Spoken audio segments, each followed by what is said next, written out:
पॉइंटों में कुछ 5 मुद्दों को लेकर जो विपक्ष था वो लगातार हमलावर रहा, लेकिन जिन मुद्दों को लेकर विपक्ष ने सरकार की घेराबंदी की, सरकार ने उन्हीं मुद्दों को अपनी प्रायोरिटी बना लिया है और टारगेट सिर्फ 100 दिन का दिया है। आपको याद होगा कि अखिलेश यादव ने गौशालाओं को लेकर, बेरोजगारी को लेकर, फ्री स्मार्टफोन योजना को लेकर, महंगाई को लेकर और इसी के साथ सरकार की जो बाकी योजनाएं चल रही थी उसको लेकर सरकार को घेरा। लेकिन अब सरकार पूरे एक्शन मोड में है। 100 दिन में ही सरकार ने यह तय करने का फैसला कर लिया है कि हम इन 100 दिनों का एजेंडा सामने रखते हुए जनता के उन्हें पूरा भी करेंगे और जनता के हित में हम काम भी करेंगे। लेकिन आखिरकार 100 दिन का एजेंडा कैसे पूरा होगा, किस तरीके से योगी सरकार इन मुद्दों पर काम कर रही है, किस तरीके से मंत्रियों को इसको निर्देश दिए गए हैं और आगे इसका लाभ कैसे मिलेगा, इन तमाम मुद्दों को आज हम लेकर चर्चा करने वाले हमारे खास मेहमानों के साथ एक एक करके। सबसे पहले उन सभी मेहमानों से आपका तारुफ करवा देते हैं।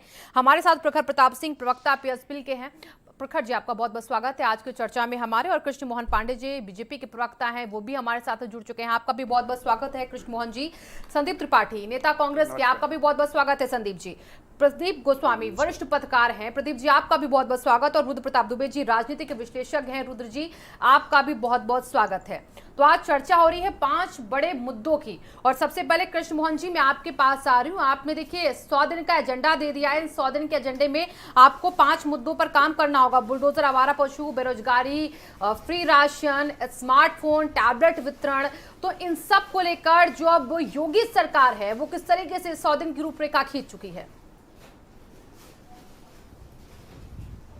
देखिए सर, तो मैं आपको बता दूं कि भारतीय जनता पार्टी कोई एक दिन के लिए, 1, 2, 4, 10, 20 दिन के लिए एजेंडा नहीं बनाती है। भारतीय जनता पार्टी सदैव से ही एक दूरगामी परिणाम आए ऐसे कार्य के लिए हमारे कार्यकर्ता भारतीय जनता पार्टी कार्य करती है। जो 100 दिन का हमने एजेंडा तय किया है उसके पीछे ये उद्देश्य है कि हमने जो पिछले समय में, पिछली सरकार में जितनी समाज कल्याण की, गरीब कल्याण की जो भी योजनाएं थी जिसको पूर्ण कर दिया, उसके एक कदम आगे बढ़कर अब हम उन युवाओं को जो अभी इंटर पास करके ग्रेजुएशन में जाना चाहते हैं, जा रहे हैं, उनको लैपटॉप देने की बात कर रहे हैं, फ्री उनको गैजेट्स देने की बात कर रहे हैं। तो फ्री राशन जो देखिए, आप देखेंगे कि यही उत्तर प्रदेश हुआ करता था कि कई बार ऐसी घटनाएं आई जहां पे कि भूखमरी से लोग मर गए।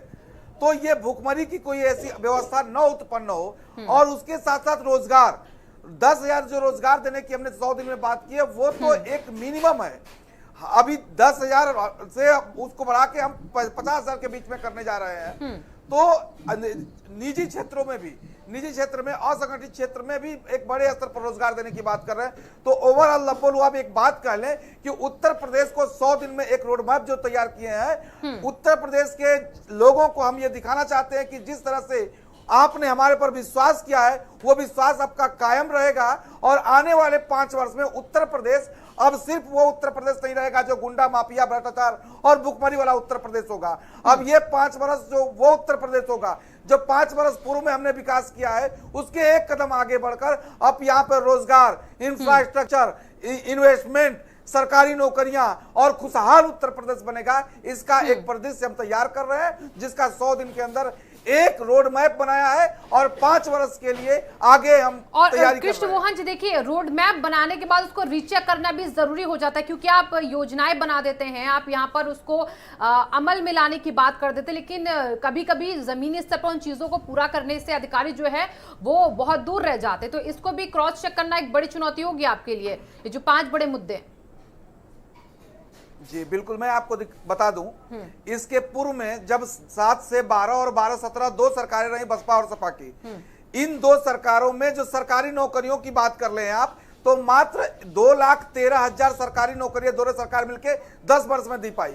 परंतु भारतीय जनता पार्टी ने एक रोड मैप तैयार किया कि हम सर्वाधिक नौकरियां देंगे। तो 5 वर्षों में, जिसमें 2 वर्ष कोरोना काल रहा, इस कोरोना काल में हमने 4,68,000 सरकारी नौकरियां दी। उसके उपरांत 5 लाख से ऊपर संविदा के क्षेत्र में नौकरियां दी, तो असंगठित क्षेत्र में 42 लाख नौकरियों देकर उत्तर प्रदेश सरकार सर्वाधिक नौकरी देने वाला प्रदेश बना। तो फिर उसके उपरांत हमने ये तय किया कि इंफ्रास्ट्रक्चर के क्षेत्र में बेहतर कार्य करेंगे। सपा सरकार में 5 वर्ष में 12 से 17 में मात्र ये रिकॉर्ड है, ये सपा सरकार का रिकॉर्ड है कि 6,913 किलोमीटर सड़कें बनवाई और 1 एक्सप्रेसवे बनाया।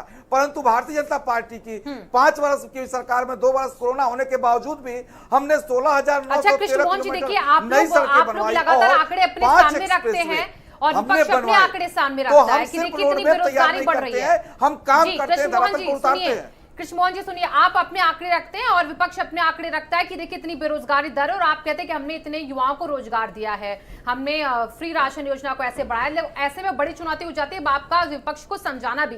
मैं आपके पास आऊंगी, इसी सवाल के साथ में चलती हूँ संदीप जी के पास। संदीप जी, चुनावों में 2022 से पहले विपक्ष के तमाम वादों को भारतीय जनता पार्टी ने पहले ही उसको जनता के सामने साबित कर दिया कि हम इसको पूरा कर रहे हैं और आगे सरकार बनने के बाद करेंगे।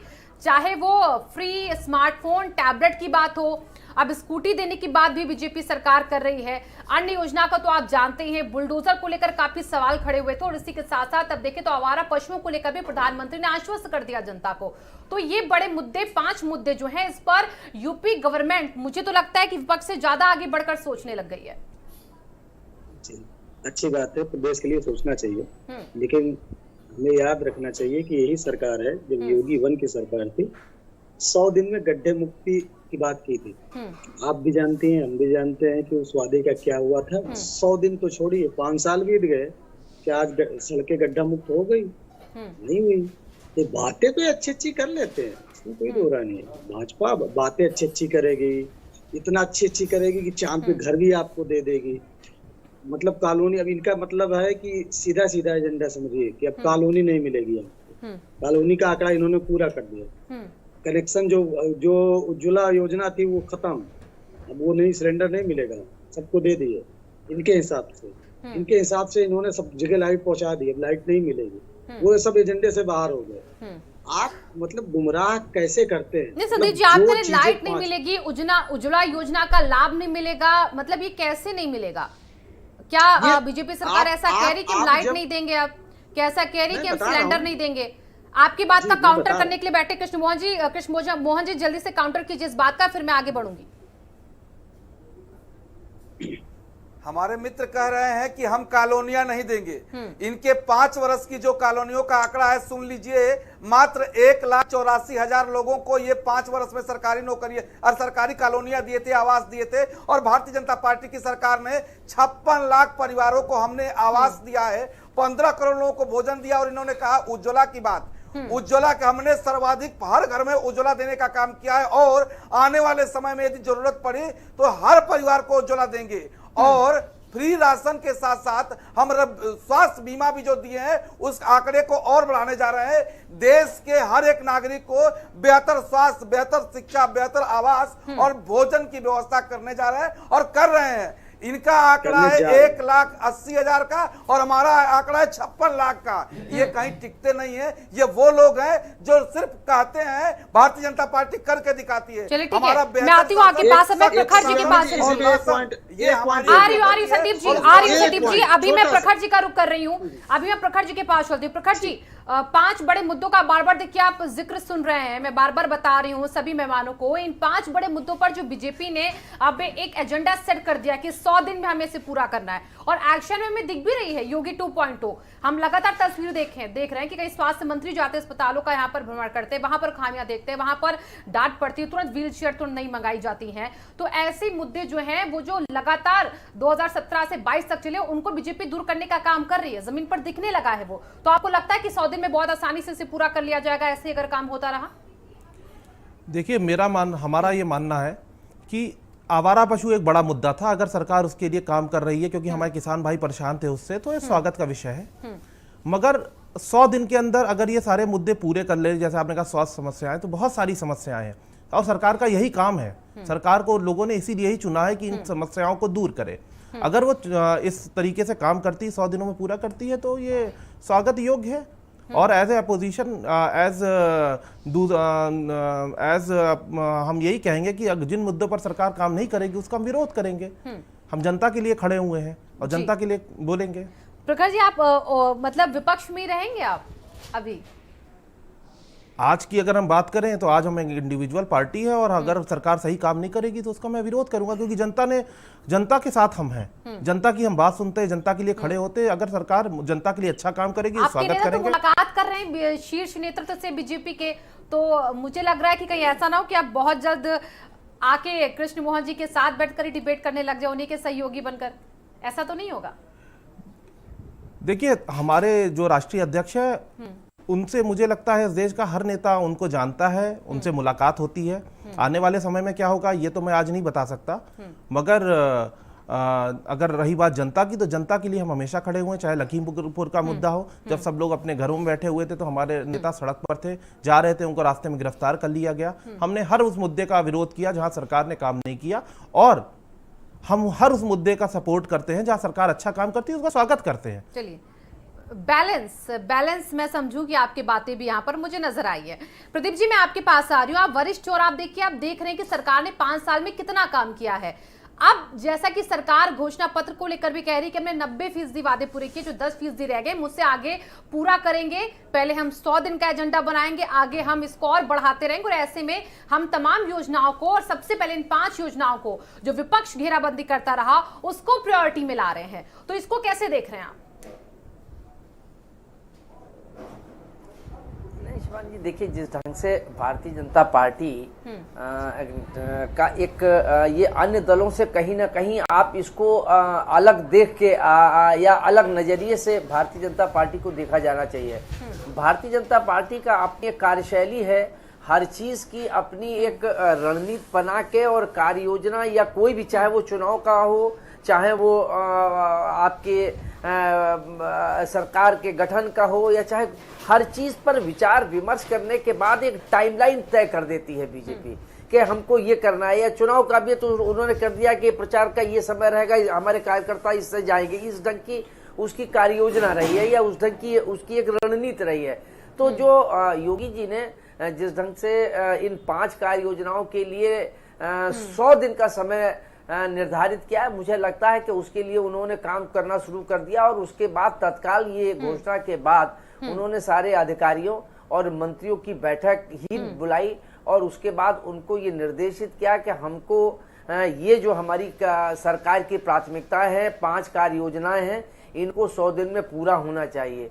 और इतना ही नहीं, उसके बाद अगर आप देखें शिवानी जी, तो उसके बाद सारे मंत्री उसमें एक्टिव हो गए, अधिकारी भी एक्टिव मोड में आ गए हैं, और सब जगह जाके, और उसके लिए, लेकिन इसमें 2 इनके सामने सबसे बड़ी चुनौती इन 5 में, अगर मेरी नजर में, एक तो इस विधानसभा चुनाव में सबसे ज्यादा बेरोजगारी को लेके भारतीय जनता पार्टी की जमकर आलोचना हुई। हाँ। और उससे ज्यादा जो आवारा पशु थे जी। सवाल है कि आवारा पशुओं के इस 100 दिन की कार्य योजना में हाँ।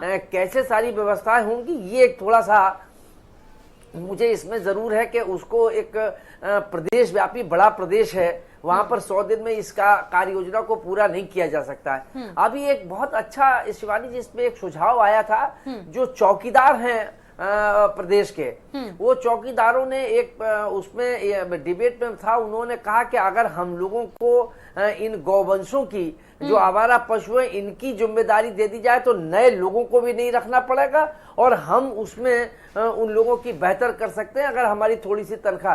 तो अब सरकार इस पर विचार कर रही होगी, बहुत सी चीजें उन्होंने अपनी डिमांड रखी है। लेकिन इस कार्य योजना को पूरा करने में मुझे लगता है कि 100 दिन का समय कोई कुछ कम है, और मुझे लगता है कि इसमें ये काम तो पूरा नहीं हो पाएगा। हाँ, शुरुआत हो जाएगी, एक इंफ्रास्ट्रक्चर बन जाएगा, एक प्रारंभिक दिशा में तो शुरू हो जाएगा, लेकिन भारतीय जनता पार्टी आपकी एक बात तो शिवानी जान लीजिए आप कि भारतीय जनता पार्टी अपने पूरे ये 24 के लोकसभा चुनाव को ध्यान में रख के अपनी सारी कार्य योजनाओं को बना रही है, उसको यथा समय पूरा करेगी और बेहतर ढंग से पूरा करने की कोशिश करेगी। बिल्कुल, यानी कि पूरे एक्शन में बीजेपी है। और जैसा कि आपने बताया कि बेरोजगारी और आवारा पशुओं का जो मसला है, इसमें 100 दिन का ये जो पूरा एक एजेंडा तय किया गया है, जो कार्य योजना, जो प्रेजेंटेशन इसके बारे में अभी तक मांगी गई है, इसको लेकर कहा जा रहा है कि हो सकता है आपके नजरिए से थोड़ा मुश्किल हो 100 दिन में से पूरा करना। अब मैं चलूंगी रुद्र प्रताप दुबे जी, आपके पास आती हूं। जो 5 मुद्दे गिनाए, बेरोजगारी नंबर 1, आवारा पशु, फ्री राशन, स्मार्टफोन वितरण और इसी के साथ बुलडोजर, ये 5 बड़े मुद्दों पर 100 दिन में काम होना है। लेकिन मुझे लगता है कुछ पर तो बीजेपी सरकार ने चुनावों से ठीक पहले विपक्षियों के तमाम मुद्दों को ढा दिया था, जिसमें स्मार्टफोन योजना, लैपटॉप, जो टैबलेट थे वो बांट दिए गए थे। और उसके बाद हमने देखा कि फ्री बिजली का जो मुद्दा सपा और बाकी विपक्षी दल उठाते रहते, उस पर भी बीजेपी सरकार ने सबसे पहले अपना सरकार में रहते हुए एक्शन दिखाया और यहाँ पर 50% बिजली जो है वो कहा मुफ्त होगी।